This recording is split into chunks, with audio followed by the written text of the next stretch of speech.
예, 팩트체크 들어가겠습니다. 세계적인 영화 배우죠. 그리고 감독이기도 하고 안젤리나 졸리. 올해 우리 나이로 40입니다. 만 39. 그러니까 2년 전에 암 예방을 위해서 양쪽 유방을 절제하는 수술을 받아서 화제가 됐는데 이번에는 난소와 난관을 잘라내는 수술까지 받았다는 사실을 공개했습니다.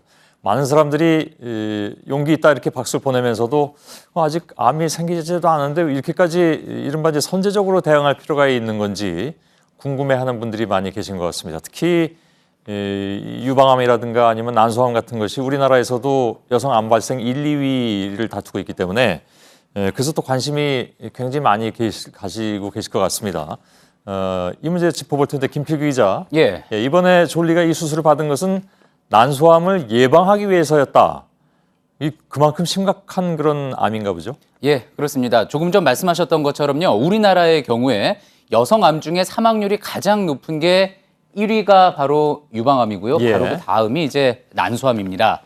서구에 비해서 발병하는 그 비율 자체는 그렇게 높지 않은 편이기는 한데 문제는 치사율입니다. 아, 예. 난소암 환자의 70%가요. 3기 이상 말기에 진단을 받을 정도로 이렇게 조기 발견이 어렵고요. 예. 또 이렇게 3기나 4기 늦게 발견됐을 경우에 5년 생존율은 15%밖에 되지 않습니다. 굉장히 치명적이군요. 그러니까. 그렇습니다. 예. 자, 그러다 보니까요. 애초에 이 난소암에 걸릴 확률이 높다고 이제 진단을 받은 사람은 아예 선제적으로 난소 난관 절제술을 받아 예방하는 게 낫다 이렇게 보는 겁니다. 예. 그럼 이런 수술이 예를 들면 이제 그 선제적으로 하는 것이 뭐 예. 복잡하다거나 아니면 뭐 위험하다거나 이런 건 아닌가 보죠? 예, 그렇지는 않습니다. 수술하는 방법을 알아봤더니요. 배를 살짝 짠 뒤에요. 그 속으로 이제 복강경을 넣어서 이것을 통해서 암의 근본 원인이 되던 그 난소와 난관을 제거하는 방식으로 수술이 진행이 되는 겁니다. 예, 예. 위험도가 높지는 않고요. 또 하루 이틀이면 퇴원할 수 있는 간단한 수술이라고 합니다. 예. 자, 이렇게 하면은 위험 인자가 있던 여성의 경우 난소암은요. 97% 이상 예방이 가능하고요. 대부분 예방이 되는군요. 그러니까. 예, 그렇습니다. 예. 유방암의 경우도 이 여성 호르몬과 관련이 있기 때문에 50% 이상 예방할 수가 있다는 설명입니다. 예, 예. 자, 이게 뭐 이렇게 간단한 수술이다, 위험하지 않다라고 해서 모든 여성들이 그럼 다 해야 되는 건 아니잖아요. 그죠? 예. 꼭 해야 되는 그런 경우는 물론 있겠죠. 예, 그렇습니다. 예. 이 난소암 위험이 높은 고위험군 따로 있습니다. 안젤리나 졸리의 경우를 보면은요. 이 안젤리나 졸리의 가계도입니다. 어머니, 아버지가 모두 배우였는데요. 어머니와 할머니는 난소암으로 사망을 했고요. 예. 또 이모는 유방암으로 사망을 했습니다. 예. 그러니까 가까운 이 가계도 안에서 3명이 모두 지금 암으로 여성암으로 사망을 한 건데요. 예. 그래서 졸리는 이렇게 가족력이 있는 데다가 또 최근에 병원에서 유전자 검사를 받았는데 여성암 발병 가능성이 유전자적으로 높다라는 사실을 알게 됐습니다. 예. 그래서 이제 수술을 결정하게 된 거죠. 자, 이렇게 개인 병력, 뭐 가족력, 유전자 이렇게 따져서 병원에서는 수술을 권장하는 겁니다. 예.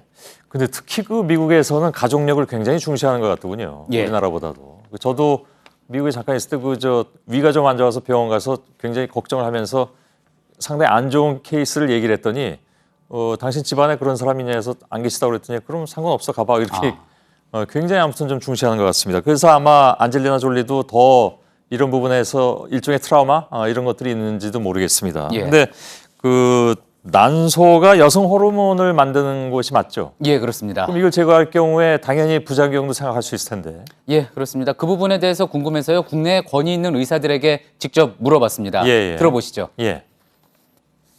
이제 물론 일리는 있는 선택인데요. 현재 병원에서는 루틴하게 권고하고 있지는 않기 때문에 과감한 결정이긴 하죠. 왜냐하면 나이가 아직 39세고 젊은 사람이 난소를 뗀다는 건 쉬운 결정은 아니니까 폐경기를 감수하겠다는 각오가 있어야만 되는 거잖아요. 평생 호르몬 치료를 해야 되고 그러니까 아직. 예. 예, 폐경기를 각오해야 된다 이런 이야기를 했죠. 그러니까 여성 호르몬 분비가 안 되면서 사라지면서 폐경기가 오는 것뿐만이 아니라 또 이 뼈가 약해져서 골다공증도 올 수 있다고 합니다. 대부분의 분들이 그런 걸 많이 걱정하시죠. 예. 그러면 이제 결국 예방을 위해서 60세까지는 호르몬 치료를 해야 한다는 이야기인데요. 그런데 또 호르몬 치료를 하게 되면은 보통 이제 뭐 혈전이라고 하죠. 피가 굳을 수 있다고 해서 또 장년층에게는 권하지 않는다고도 합니다. 그러니까 예. 여러 가지 정말 감안해야 될 부분들이 있는 셈입니다. 예. 그럼 이런 예방을 위한 수술, 예. 국내 의사들의 의견은 대략 어떻습니까?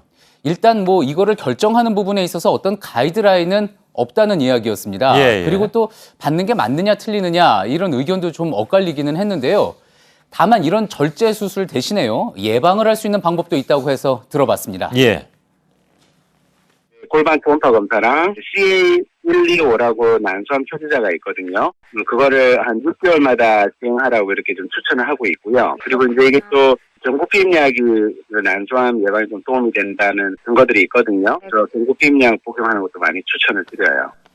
예, 예. 예, 이 먹는 피임약 이야기하지 않았습니까? 결국 이 피임약도 호르몬 조절과 관련된 거 아닙니까? 그래서 예. 마찬가지 원리로 임신을 했거나 또 모유 수유 중인 경우 그래서 난소암 발병률이 마찬가지로 낮아진다고 합니다. 예. 그럼 뭐 안젤리나 졸리처럼 여성암 예방을 위해서 이렇게 선제적으로 수술을 받는 것, 이건 아무래도 좀 신중해야 될 필요는 있을 것 같습니다. 예. 오늘 그 내용을 보면. 예, 그렇습니다. 이 수술을 받은 이후에 안젤리나 졸리가 뉴욕타임스에 기고를 해서 설명한 내용이 있는데요. 예. 어떤 건강의 문제라도 우리는 정면으로 맞서서 통제를 할 수 있다. 조언을 통해서 또 무엇이 옳은지 선택을 할 수 있다. 그래서 아는 것이 결국 힘이다. 이런 이야기였습니다. 예, 예. 뭐 수술을 받는 게 맞느냐 어떠냐를 떠나서요. 이 세계적인 여배우의 고백, 여성들에게는 자신의 몸에 대해서 더 알게 하고요. 또 가족들에게는 여성암에 대해 같이 관심을 갖게 한 좋은 계기가 됐다는 점은 분명한 것 같습니다. 예, 잘 들었습니다. 팩트체크 김필규 기자였습니다. 수고했습니다.